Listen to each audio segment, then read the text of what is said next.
As you might know, there are many shortages here in Cuba right now. And there have been shortages for many reasons, actually. So, things like food, medicine, fuel, and electricity.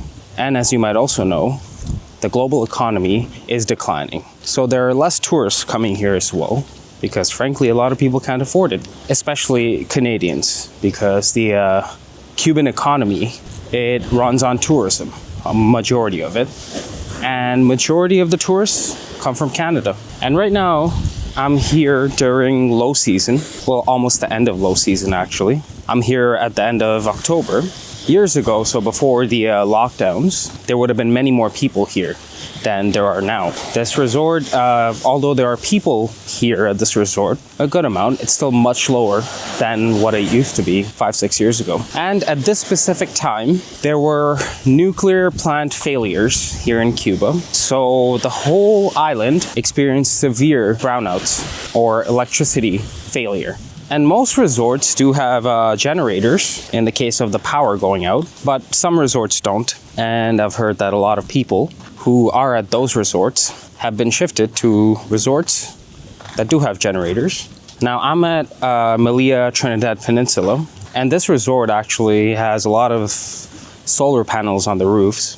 And apparently, at least official literature says that they can run 50% of their power off of just solar energy, which is kind of cool if you think about it. It is a newer resort. Let's find some shade, huh? Oh, okay, shade, thank you, shade. And although resorts did experience outages here and there, generally speaking, they have been fine. And 2 weeks later, since the event, the island is pretty much back to normal for the resorts at least. But it's a different case for the local Cubans here. They were out of power severely for a while. And now it's on and off for them. So coming here, I didn't know what the situation would be at this resort, but I didn't want to postpone the trip. I didn't want to cancel the trip. I still wanted to come here. So I did bring a few things for myself. Essentials in case this resort didn't have power.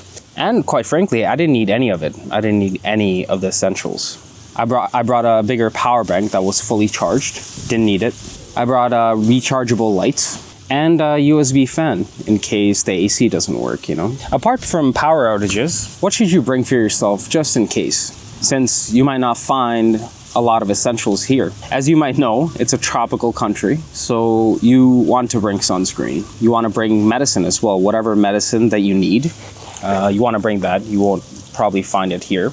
And also Tylenol, painkillers, things like that. Specific snacks that you can't live without. So, if you love barbecue chips and you can't live without them, bring those as well. Specific condiments. And so far, I've been fortunate at the resorts because I've seen ketchup and mustard, sometimes mayo and things like that. This resort, since it's a little higher end, they have all sorts of sauces, condiments, things like that. So I've been very lucky. But for example, if you love hot sauce, bring hot sauce with you, Bring ketchup, whatever, packets, whatever. Bring bug spray. This is a huge one because the bug situation is pretty bad this year here in the country. I haven't seen it this bad, especially in Cayo Santa Maria and Cayo Coco. I was there earlier this year. The situation was terrible. And I feel bad for the people who live there or the resort workers, especially in Cayo Coco, because it was horrible. It was terrible. And I don't think they had any bug spray. But yeah, bring a lot of bug spray. Even here, you need it here and there at times. It's not bad here in Trinidad. So yeah, bring bug spray. That's the biggest thing. And you're in a tropical climate. You're eating new types of food and things like that. So you want to bring Gravol or Pepto-Bismol, things like that. Now, another hot tip is Sudocrem. It's a baby diaper rash cream. And as you can tell, I'm not a baby. I once was, now I'm not anymore. But Sudocrem really works on mosquito bites, things like that, any skin issues. Because I sometimes I get rashes, heat rashes sometimes.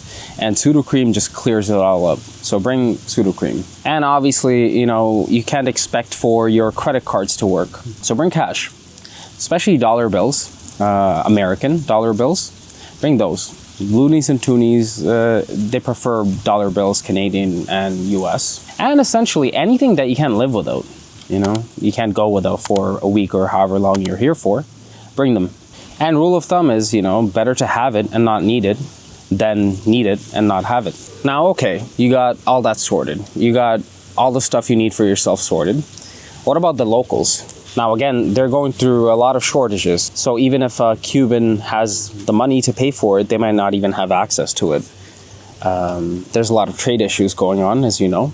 So what should you bring for the locals to help them out? And I mean, any essentials that you bring, they are so grateful for it because they are starved of resources. So again, rechargeable lights.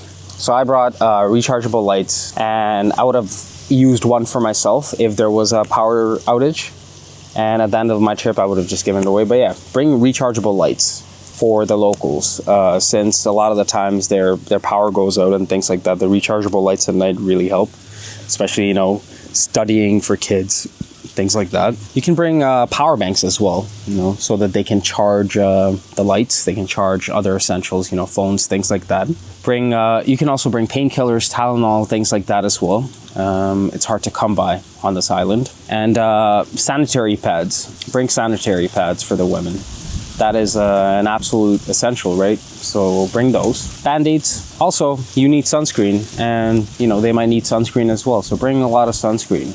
Like for example, yesterday one of the resort employees, his face was just like bright red because the sun just hits his face, and he is a lighter complexion. So, you know, apparently he goes home and puts ice on his face every single day after working at the resort, which is, you know, that's not good, right? So bring a lot of sunscreen if you can. You can also bring bug spray too, obviously. Bug spray goes a long way for them, especially with the mosquito situation on this island this year. And I think what the case is that the resorts don't have enough budget to deal with the mosquito situations permanently. I mean, they do fumigate the resorts here and there, but that in the Kayokoko resort that I was at, they fumigated it every single day.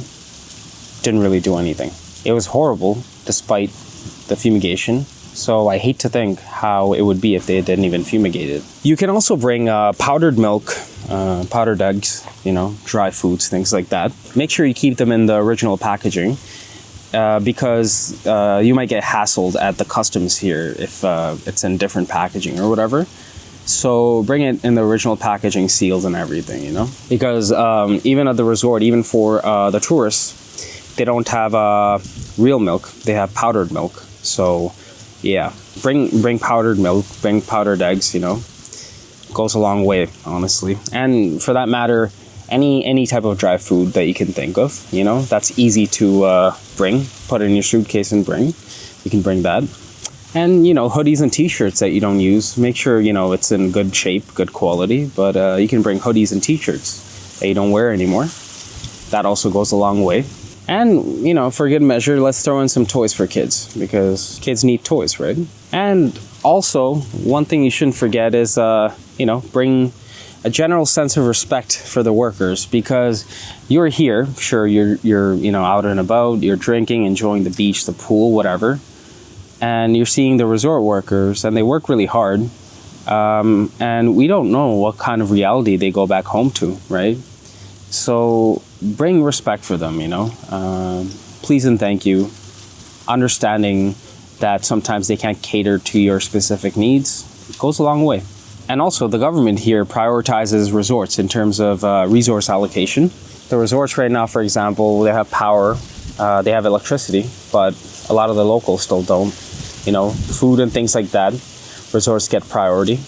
And this is mainly because tourism is, again, their main driver for their economy. So they need the tourists to be happy here when they're here. And they want the tourists to come back as well, right? And again, if you're at a nicer resort like this, then you won't want anything. You won't have any wants, you know. I have more than enough, you know, everything that I need and want. You know, the food selection is fantastic. The best I've had in Cuba so far, at least. And, you know, drink selection is, you know, great. No shortages, actually. And, you know, one thing is temper your expectations as well, because Cuba generally is much cheaper than other competing destinations like Dominican or Mexico. So, temper your expectations accordingly because you're paying less, right, to come here. But in my opinion, the value you get for the money that you pay is so much more, So you might experience certain things that is not ideal. So yeah, just have a bit of patience, I would say, would be a good thing. Anyways, that's about it. I'm gonna go back to lounging by the pool. Thank you for listening. I'll see you in the next one.